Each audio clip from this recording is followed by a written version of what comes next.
Latest short news updates కోసం వెంటనే subscribe చేసుకోండి. ఇప్పుడిప్పుడే ఎన్నికల హంగామా నుండి కాస్త విశ్రాంతి వైపు అడుగులు వేస్తోంది. అయితే ఎన్నికల సమయంలోనే రాజకీయాల్లో స్టార్ అభ్యర్థుల నుంచి అనామకుల వరకు అందరూ క్షేత్రస్థాయిలో దర్శనమిస్తుంటారు. రాజకీయ అభ్యర్థుల ప్రచారాలు, ప్రసంగాలు, ర్యాలీలు, కరపత్రాలు, వాదోపవాదాలు ఇలా రకరకాల అంశాలను మనం ఎన్నికల సందర్భంలో చూడొచ్చు. ఎవరెలా ప్రచారం చేసినా పోటీదారులందరి ఏకైక లక్ష్యం ఎన్నికల్లో గెలుపొందడం మాత్రమే. కానీ ఆ ఒక్క వ్యక్తి మాత్రం ఎన్నికల్లో ఓడిపోవడానికి మాత్రమే పోటీ చేస్తాడట.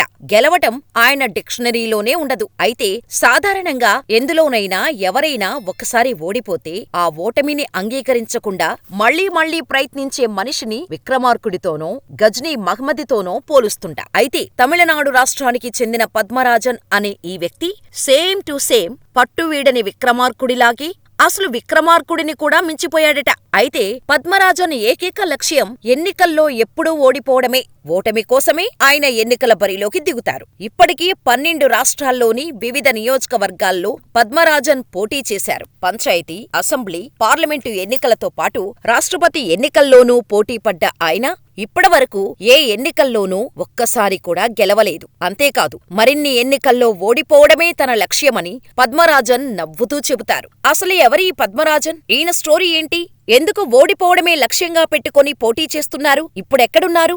ఏం చేస్తున్నారు? అని ఆయనకు సంబంధించిన పూర్తి ఇన్ఫర్మేషన్ ని ఇప్పుడు ఈ వీడియోలో తెలుసుకుందాం. దానికి ముందు వీడియోని చివరి వరకు చూసి మా ఇన్ఫర్మేషన్ నచ్చితే వీడియోని లైక్ చేసి మా ఛానల్ ని సబ్స్క్రైబ్ చేసుకుని మీ అభిప్రాయాన్ని మాకు కామెంట్ చేయటం మాత్రం మర్చిపోకండి. మరి ఇక వీడియో స్టార్ట్ చేసేద్దాం. తమిళనాడు రాష్ట్రం సేలం మెట్టూరుకు చెందిన కె పద్మరాజన్ మధ్యతరగతి కుటుంబానికి చెందిన వ్యక్తి. కుటుంబ పరిస్థితుల కారణంగా బాగా చదవలేకపోయాడు. ఆ కారణంగా పాఠశాల విద్యలో ఉత్తీర్ణత సాధించలేదు. దాంతో అప్పుడే కుటుంబానికి సహాయంగా ఉండాలని నిర్ణయించుకొని సైకిల్ షాపులో పనికి చేరారు. ఇక అప్పటి నుండి అదే అతనికి ఉపాధిగా మారింది. అయితే నేడు ఆయన దూర విద్యా విధానాల్లో హిస్టరీలో మాస్టర్స్ డిగ్రీ చదువుతున్నారు. ఇది కాదు మనం ఆయన గురించి చెప్పుకోవాల్సింది. అసలు స్టోరీ ఇప్పుడే ఉంటుంది. అసలు పద్మరాజన్ ఎందుకు రాజకీయాల్లోకి వచ్చారు అనే విషయం చాలా ఇంట్రెస్టింగ్ గా ఉంటుంది. పద్మరాజన్ కి తన సొంతూరులో సొంతంగా ఒక సైకిల్ షాప్ నడుపుతూ వచ్చిన డబ్బుతోనే కుటుంబాన్ని పోషించుకుంటూ వస్తుంటేవాడు. ఓ రోజు సరదాగా స్నేహితులతో కలిసి సైకిల్ టైర్ పంచర్ వేస్తూ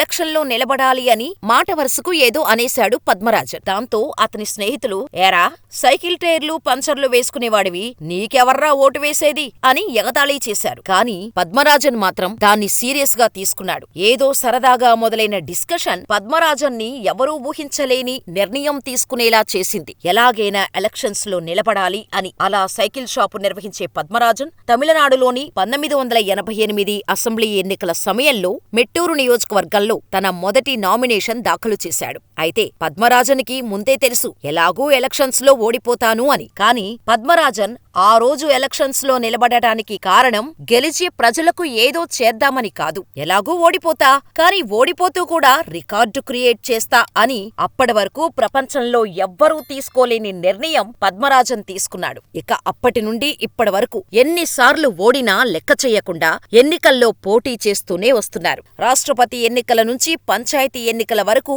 బరిలోకి దిగుతూ వస్తున్నారు. అలా పలు ఎన్నికల్లో పోటీ చేసిన ఆయన ఇప్పటివరకు 239 సార్లు ఓడిపోయారు. అయితే అవన్నీ లెక్క చెయ్యని 65 ఏళ్ల ఆ వ్యక్తి 2024 లోక్సభ ఎన్నికల్లో కూడా పోటీ చేస్తూ వార్తల్లో నిలిచారు. ఈ పార్లమెంటు ఎన్నికల్లో కూడా 657 ఓట్లు దక్కించుకొని ఓడిపోయారు. అంతేకాదు స్థానికంగా ఎలక్షన్ కింగ్ అని పిలువబడే పద్మరాజన్ రాష్ట్రపతి ఎన్నికల్లో కూడా పోటీ చేయడం గమనార్హం. 1988 నుంచి పలు ఎన్నికల్లో పోటీ చేస్తున్న పద్మరాజన్ అటల్ బిహారీ వాజ్పేయి, మన్మోహన్ సింగ్, నరేంద్ర మోడీ, రాహుల్ గాంధీలపై కూడా పోటీ చేశారు.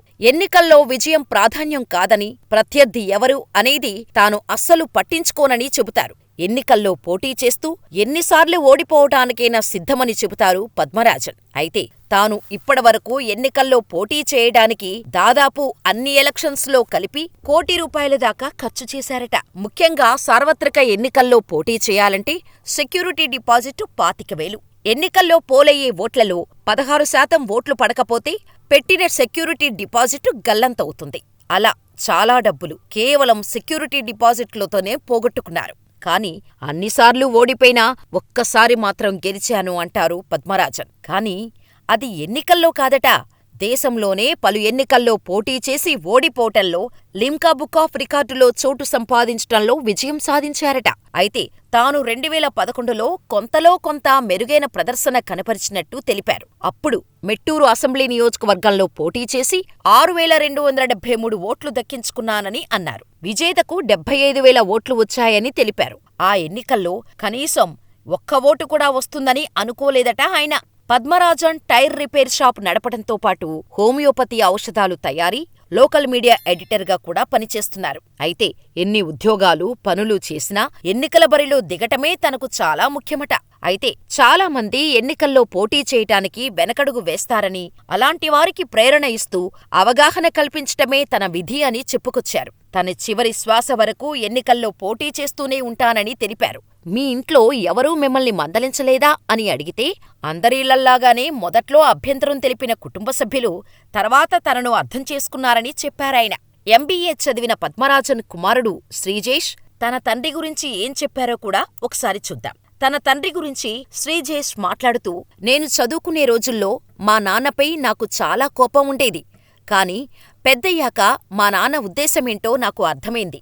సాధారణ పౌరులు కూడా ఎన్నికల్లో పోటీ చేయొచ్చని ఆయన అందరికీ చాటి చెప్పాలనుకున్నారు. ఇది అర్థమయ్యాక నేను కూడా ఆయనకు పూర్తిగా సహకరిస్తున్నాను అని వివరించారు. ఎన్నికల్లో నిలబడటం వల్ల డబ్బు పోగొట్టుకోవడమే కాదు, కొన్నిసార్లు బెదిరింపులను ఎదుర్కోవాల్సి వస్తుందని ఎలక్షన్ కింగ్ పద్మరాజన్ ఓ సంఘటన గురించి మీడియా సంస్థ బీబీసీతో చెప్పుకొచ్చారు. 1991లో ఆంధ్రప్రదేశ్లోని నంద్యాల నియోజకవర్గానికి ఉప ఎన్నికలు జరిగాయి. ఆ ఎన్నికల్లో పివి నరసింహారావుకు పోటీగా పద్మరాజన్ నామినేషన్ దాఖలు చేశారు.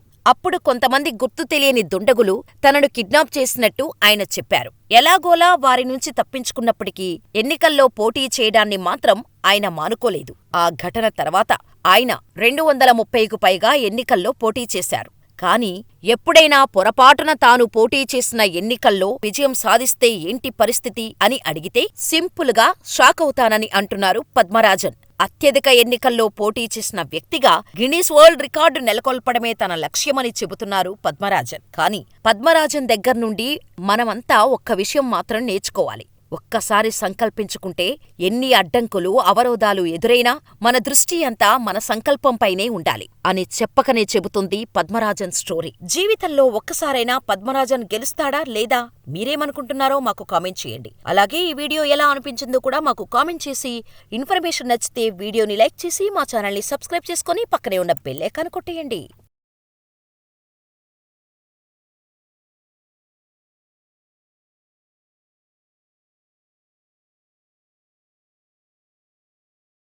లేటెస్ట్ షార్ట్ న్యూస్ అప్డేట్స్ కోసం వెంటనే సబ్స్క్రైబ్ చేసుకోండి.